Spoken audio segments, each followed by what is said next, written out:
नमस्कार. Prime time महाराष्ट्रामध्ये मी सुहास आपल्या सगळ्यांचं स्वागत करतो. जो होना चाहिए था वो हो रहा है. म्हणजेच राज्य महिला आयोगाच्या माजी अध्यक्षा रुपाली चाकणकर यांची आज SIT मार्फत चौकशी होतीये आणि या चौकशीसाठी रुपाली चाकणकर या पुण्यापासून नाशिक पर्यंत बाय रोड त्यांच्या कारनी त्या प्रवासही करत आज निघालेल्या आहेत. अगदी सकाळी रुपाली चाकणकर त्यांच्या पुण्यातल्या धायरी या निवासस्थानापासून त्या निघाल्या. असं म्हटलं जातं की मध्येच त्यांनी सिंहगड रोडवर कुठेतरी त्यांचे जे वकील आहेत त्या वकिलांना सोबत घेतलं आणि मग ते विश्रांतवाडी वगैरे असं मार्ग करत नाशिककडे निघाल्या. आता विश्रांतवाडीला काय झालं तर विश्रांतवाडीला ज्या कारमधनं त्या पुण्यातनं निघाल्या ती त्यांची कार कुठली असेल, पण विश्रांतवाडीला आल्यावर रुपाली चाकणकरांनी आपली गाडी बदलली. का बदलली माहित नाही, पण त्यांनी गाडी बदलली आणि दुसऱ्या गाडीतनं पुन्हा रुपाली चाकणकर आणि त्यांचे वकील हे प्रवास करत नाशिकपर्यंत पोहोचलेले आहेत. नाशिकमध्ये त्यांचं आगमन झालेलं आहे आणि आता काही वेळेतच म्हणजे हा जेव्हा मी व्हिडिओ करतो आहे तेव्हा कदाचित नाशिकमधल्या SITच्या ऑफिसमध्ये त्या पोहोचलेल्याही असतील. पण आत्तापर्यंत म्हणजे अगदी बातमी मी बघून आलो की ते नाशिकमध्ये दाखल झालेले आहेत. ते आता SITच्या ऑफिसकडे निघालेले आहेत. त्यामुळे आता त्यांची चौकशी हा मी व्हिडिओ करत असताना सुरूही झालेली असणार आहे आणि आता या SITच्या चौकशीकडे रुपाली चाकणकरांच्या या चौकशीकडे अवघ्या महाराष्ट्राचं लक्ष लागलेलं आहे, विरोधकांचं लक्ष लागलेलं आहे, माध्यमांचं लक्ष लागलेलं आहे आणि आपल्या सगळ्यांचं लक्ष लागलेलं आहे.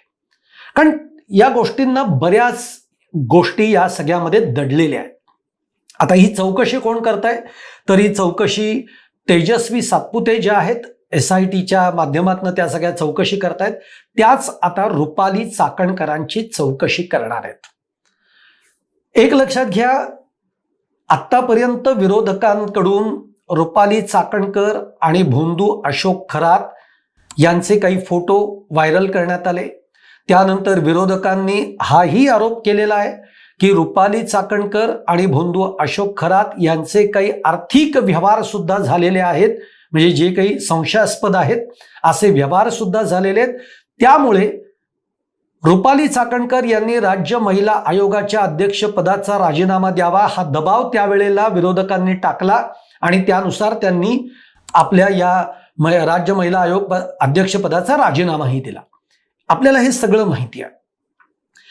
पण एवढं सगळं होऊनही, एवढे आरोप प्रत्यारोप विरोधकांकडनं होऊनही रुपाली चाकणकरांची कोणतीच चौकशी ही अद्यापपर्यंत का होत नाही या बाबतीमध्ये महाराष्ट्राच्या मनामध्ये नक्कीच काही प्रश्न पडलेले होते. मग रुपाली चाकणकर यांना कोणी वाचवतंय का?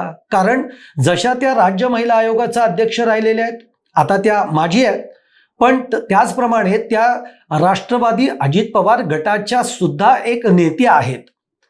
त्यामुळे त्या राजकीय संबंधित असल्यामुळे त्यांना कोणी पाठीशी घालताय का, त्यांना कोणी वाचवण्याचा प्रयत्न करताय का, असे देखील प्रश्न उपस्थित झाले. पण आता रुपाली चाकणकरांच्या आणि भोंदू अशोक खरातच्या आर्थिक व्यवहारांच्या बाबतीमध्ये असं म्हटलं जात आहे की काही ठोस पुरावे हे SITच्या हाती लागलेले. म्हणजे भोंदू अशोक खरातची तर आपल्याला माहिती आहे, त्याची 12-13 गुन्ह्यांमध्ये पोलिसांकडनं SITकडनं सगळी चौकशी सुरू आहे आणि या सगळ्या चौकशीच्या दरम्यान SITला आता रुपाली चाकणकर आणि भोंदू अशोक खरात यांच्या संदर्भातले काही आर्थिक देवाणघेवणीचे पुरावे त्यांच्या हातामध्ये लागलेले आहेत आणि त्याच वेळेला आता SITने रुपाली चाकणकरांना बोलावून घेतलेलं आहे.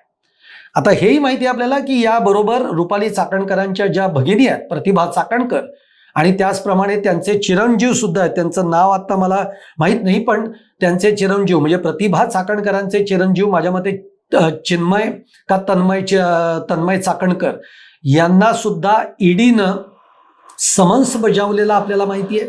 त्यांचीही चौकशी झालेली आहे. पण मग एवढ्या चौकशा होत असताना, त्यांच्या भगिनीची चौकशी होत असताना रुपाली चाकणकरांची चौकशी का नाही, हा प्रश्न आपल्याला पडलेला होता. पण आता आज त्या SIT मध्ये त्यांची चौकशी होतीये, SIT त्यांची चौकशी करतीये, तेजस्वी सातपुते या चौकशी करतायत, त्यामुळे अवघ्या महाराष्ट्राचं लक्ष लागलेलं आहे.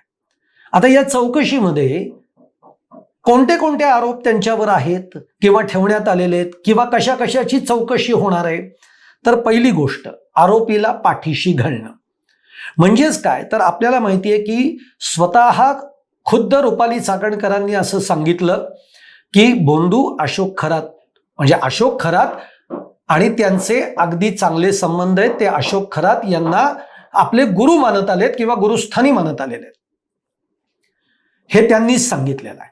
आता हा बाबा बोंधू आहे, त्याचे महिलांशी त्यांनी काही लैंगिक अत्याचार केलेले आहेत हे आपल्याला काही माहीत नाही, असं देखील त्यावेळेला रुपाली चाकणकर म्हणाल्या.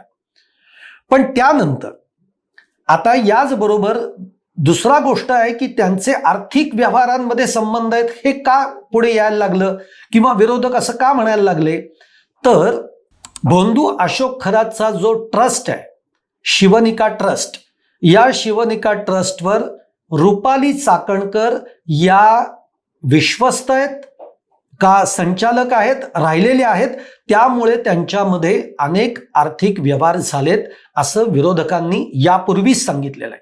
मग सुषमा अंधारे यांनी सांगितलेलं आहे किंवा आपल्याला तर माहिती आहे की सामाजिक कार्यकर्त्या अंजली दबानिया यांनी तर मधल्या काळामध्ये अनेक कॉल रेकॉर्ड्स, नेत्यांचे कॉल रेकॉर्ड्स जे बोंधू अशोक खरात बरोबर झालेले आहेत, हे सगळ्या कॉल रेकॉर्ड्सचा एक डाटाच महाराष्ट्राच्या समोर ठेवलाय. या डाटानुसार 177 कॉल्स रुपाली चाकणकर आणि बोंधू अशोक खरात यांच्यामध्ये झालेले. आता ते कदाचित बोंधू अशोक खरातकडनं केले गेले असतील किंवा रुपाली चाकणकरांकडनं केले गेले असतील, पण 177 कॉल्सचा डेटा हा अंजली दमानिया यांनी दिलेला आहे. आता एक लक्षात घ्या, एवढे कॉल्स होण्यामागचं कारण काय आहे, जरी त्या विश्वस्त असतील, जरी त्या हे असतील, मग काही गोष्टी याच्यामध्ये निश्चित आहेत. म्हणून आज त्यांच्यावर हा आरोप आहे की काही आर्थिक घोटाळ्यांबाबतीमध्ये त्यांचा जो संबंध आता SITच्या हाती जो पुरावा लागलेला आहे, त्या दृष्टीनं आता रुपाली चाकणकर यांची चौकशी होणार आहे. त्याचबरोबर अंधश्रद्धेला खतपाणी देणं, एखादा माणूस आज हा बोंधू खरातबद्दल एवढ्या गोष्टी जेव्हा बाहेर येत आहेत, त्याच्या शिवनिका ट्रस्टवर आपण विश्वस्त म्हणून आहोत, ते ज्याच्याबरोबर आपले फोन कॉल्स होतात, आणि तो माणूस ह्या सगळ्या पद्धतीने अंधश्रद्धेचा सगळा फायदा घेत, गैरफायदा घेत तो महिलांचं लैंगिक शोषण करतोय, हे समजून नये. सामान्य माणसाला हे निश्चित पटणारं नाहीये, तुमच्या आमच्यासारख्या लोकांना हे पटणारं नाहीये. अरे एखाद्या व्यक्तीशी आपली एक 2-4 वेळा जरी ओळख झाली तरी आपण साधारणतः ती व्यक्ती काय आहे, त्याचे काय उद्योगधंदे आहेत, तो कुठे काम करतो, तू कशी आहे, याची माहिती आपण घेत असतो, ज्याच्याबरोबर आपल्याला पुढे जाऊन काही व्यवहार करायचा असेल. आणि इथे तर तुम्ही त्या शिवनिका ट्रस्टच्या विश्वस्त आहात, जो बोंधू खरात त्याचा हा ट्रस्ट आहे, तेव्हा हा बोंधू खरात नेमकं काय करतो, या ट्रस्टमध्ये नेमकं काय चालतं, हे रुपाली चाकणकरांना माहीत नसावं, यावर कुणाचाही विश्वास बसणार नाही. त्यामुळे अंधश्रद्धेला खतपाणी घालण्याचा देखील त्यांच्यावर एक आरोप ठेवण्यात आलेला आहे. आता शिवनिका ट्रस्टच्या त्या विश्वस्त राहिलेल्या आहेत आणि त्यानुसारच त्यांच्या खात्यांवरनं रुपाली चाकणकर यांच्या खात्यावरून बोंधू अशोक खरात यांच्या खात्यावर अनेक आर्थिक ट्रान्झॅक्शन झाल्याचं समोर आलेलं आहे. नव्हे त्या बाबतीतला पुरावा हा SITच्या हाती लागलेला आहे. त्यामुळे आता या गोष्टींची चौकशी SITच्या मार्फत होणार आहे. ज्या कॉल्सचा उल्लेख दमानिया यांनी केलेला आहे की 177 कॉल्स या रुपाली चाकणकरांबरोबर या बोंधू खरातचे झालेले आहेत, आता त्या कॉल्सच्या बाबतीमध्येही चौकशी ही निश्चित होणार आहे. तसंच त्यांच्या ज्या भगिनी आहेत प्रतिभा चाकणकर आणि मग इतर अजून घरामधले, म्हणजे इव्हन स्वतः असंही म्हटलं जातंय की स्वतः रुपाली चाकणकरांचे जे चिरंजीव आहेत त्यांचा सुद्धा सहभाग काही गोष्टींमध्ये होता. ते देखील बोंधू अशोक खरातच्या बरोबर असायचे, ते त्यांच्याबरोबर काही दौऱ्यांवर होते असे देखील आता संबंध समोर येत आहेत. त्यामुळे एकूणच या सगळ्या संबंधांची चौकशी ही आता SITच्या माध्यमातून होणार आहे. आणि म्हणून आज जे रुपाली चाकणकर नाशिकच्या SITच्या समोर हजर त्या जेव्हा होत आहेत, तेव्हा त्या चौकशीतनं आता नेमकं काय बाहेर येत आहे याची उत्सुकता किंवा याकडे आपल्या सगळ्यांचं लक्ष लागलेलं आहे.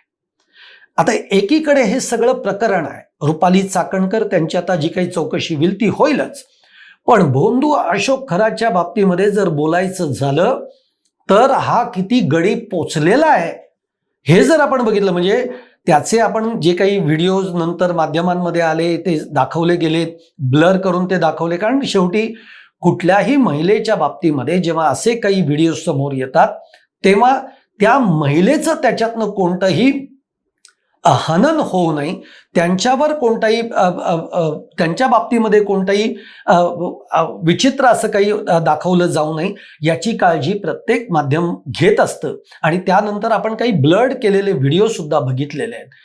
हा भोंदू खरात कसा लैंगिक शोषण करणारा, कसा लिंग पिसाट माणूस होता हे आपण बघितलं. केवळ ही एक बाजूच नाही, याच्यापेक्षाही धक्कादायक गोष्ट म्हणजे काळा पैसा पांढरा करणं हा त्याचा प्रमुख आणि मोठा व्यवसाय होता, जो पतपेढ्यांच्या माध्यमातून, त्याच्यामध्ये 2 पतपेढ्यांची नावंही समोर येत आहेत. त्याच्यामध्ये एक समता पतसंस्था आहे आणि जगदंब पतसंस्था आहे. या 2 पतसंस्थांच्या माध्यमातून त्यांनी अनेक आर्थिक व्यवहार केल्याचं आता समोर आलेलं आहे. म्हणजे काळा पैसा पांढरा करणं, जमिनी आपल्या नावावर करणं, जमिनी ट्रस्टच्या नावावर करणं, जमिनी आपल्या पतसंस्थांच्या नावावर करणं, अशा अनेक गोष्टी आहेत की ज्याच्यामध्ये बडे बडे राजकीय नेते सुद्धा अडकलेले आहेत. असं म्हटलं जात आहे की या राज्यातल्या अगदी मोठ्या 3 राजकीय नेत्यांशी त्याचे आर्थिक संबंध हे आहेत, पण ती नावं अजून काही पुढे आलेली नाही आहेत असं म्हटलं जात आहे. पण एक गोष्ट आपल्याला माहिती आहे की आता जो एक महामार्ग, शक्तीपीठ महामार्ग ज्या भागातनं जातोय त्या भागातल्या जवळपासच्या काही जमिनी या भोंदू अशोक खरातनी घेतलेल्या आहेत. आणि या सगळ्या प्रकरणामध्ये सुद्धा काही राजकीय लोकांनी त्याला मदत केली आहे हे देखील आहे. त्यामुळे आत्ताच अंजली दमानिया यांनी एक पत्र, म्हणजे माध्यमांशी त्या जेव्हा बोलत होत्या तेव्हा त्यांनी काही गोष्टी फार महत्त्वाच्या बोललेल्या आहेत.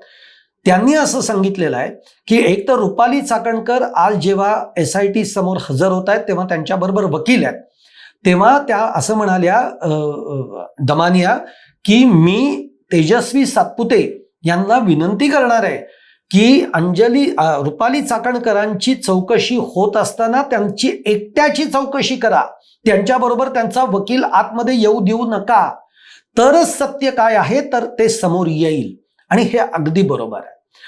दबावा ज्या पद्धतीने SIT दबाव टाकत तुमच्याकडनं माहिती काढत असते तसं झालं तरच खऱ्या माहिती समोर येणार आहे, अन्यथा ते येऊ शकणार नाही असं दमानियांना म्हणायचंय.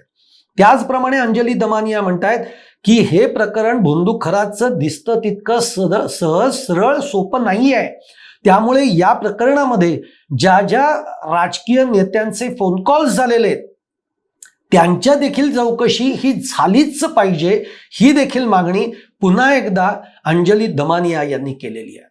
त्यामुळे खरंच आता या प्रकरणामध्ये जेव्हा आता रुपाली चाकणकर यांची चौकशी होतीये तेव्हा आपल्या सगळ्यांचं लक्ष आहे की या चौकशीतनं आता नेमकं काय पुढे येत आहे, काय आणखीनची माहिती समोर येते आणि या सगळ्या प्रकरणामध्ये खरंच रुपाली चाकणकर या अडकलेल्या आहेत का, आणि अडकलेल्या असतील तर मग SIT त्यांना अटक करणार का, हे सगळे प्रश्न आपल्या मनामध्ये आहेत.